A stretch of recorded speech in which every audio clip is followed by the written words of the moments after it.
Hello, my name is Richard Kent. Today I'd like to talk about something rather different. Talk about hummingbirds, which I like to think of as God's tiny little miracles.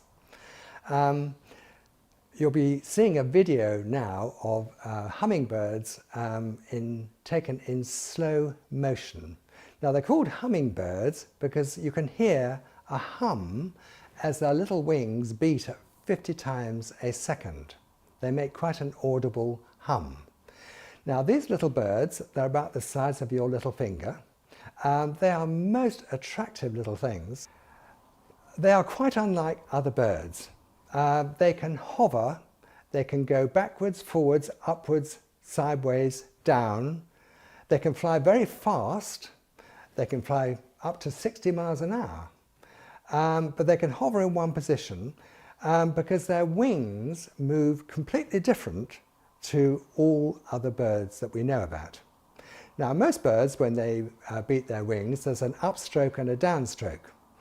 The lift for all birds is provided in the downstroke, and in the upstroke the feathers move apart so that the air can actually get through the feathers.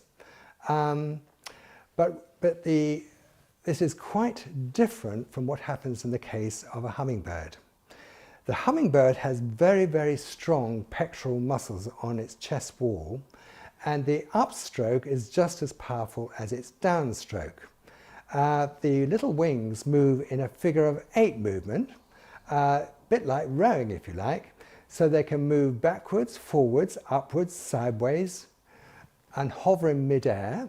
And they put their very long beaks down very deep flowers so that they can sip nectar, which is a sugary solution from the flowers.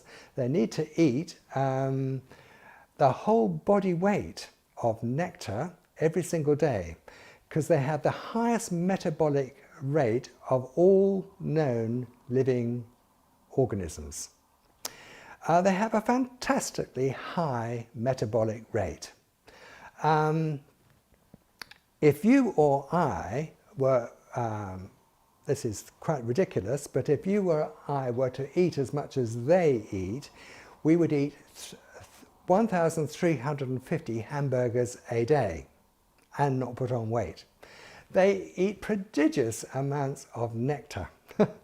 Now sometimes they come across flowers where the nectar is too deep and they've got a tongue which is as long as their very long beaks and will come out and suck the nectar out through special little grooves in the tongue. Their skeletons are extremely light, very, very light. They have a very, very low body mass index. And yet, although they are so tiny, it's no problem at all for a hummingbird to fly 500 miles across the Gulf of Mexico using its extraordinary navigation equipment. They have hummingbirds, they navigate using obviously the sun. The hummingbirds can detect plain polarized light, so they can see the sun even if it's cloudy. They have special iron oxide in their beaks and in their middle ears, in the semicircular canals, and also in the retina of their eyes. These are truly miraculous little birds. They are tiny and they are so extraordinary that the military have studied hummingbirds to see how they actually can fly so well. They're actually more like helicopters than planes. So these are truly little miracles, and I know that the evolutionists like to think that these evolved, but I defy any evolutionist to explain how a hummingbird could possibly evolve. It is so cleverly designed.